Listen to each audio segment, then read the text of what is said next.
বর্ষার রাত, বাইরে অঝোরে বৃষ্টি পড়ছে। অনিরুদ্ধ গাড়ি চালাচ্ছে। শর্টকাট ধরেছে নয়নপুরের দিকে। চারপাশে ঘন কুয়াশা, একটাও মানুষ নেই। মোবাইলে নেটওয়ার্ক চলে গেছে, জিপিএস কাজ করছে না।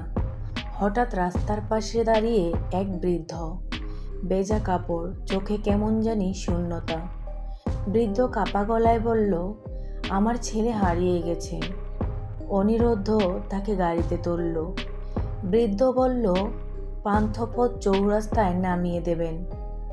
কুয়াশা ঘন হচ্ছে, রাস্তা যেন শেষই হচ্ছে না। হঠাৎ গাড়ি ধাক্কা খেয়ে বন্ধ হয়ে যায়। চারপাশ নিস্তব্ধ, শুধু হালকা বাতাসের শু শব্দ।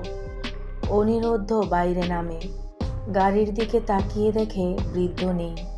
হঠাৎ পাশের ঝোপ থেকে শিশুর কান্নার আওয়াজ শোনা যায়। সাহস করে কবরের দিকে এগোয় সে।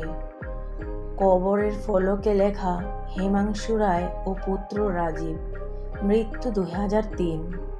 অনিরুদ্ধ কেঁপে ওঠে, মাথায় বিদ্যুৎ খেলে যায়। ও বুঝে যায় বৃদ্ধ একজন মৃত আত্মা।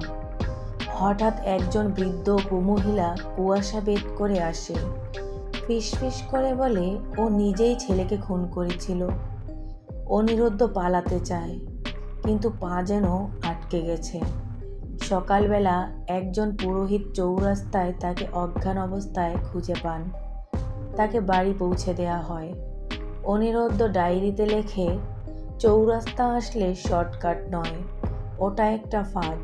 যারা মরে গেছে তারা ফেরার রাস্তা খোঁজে। তো বন্ধুরা, কেমন লাগলো আমাদের আজকের গল্পটি অবশ্যই কমেন্ট বক্সে কমেন্ট করে জানাবেন। ভিডিওটি ভালো লাগলে লাইক, কমেন্ট ও শেয়ার করবেন। আর আমাদের চ্যানেলটিকে সাবস্ক্রাইব করে আমাদের পাশেই থাকবেন। ধন্যবাদ।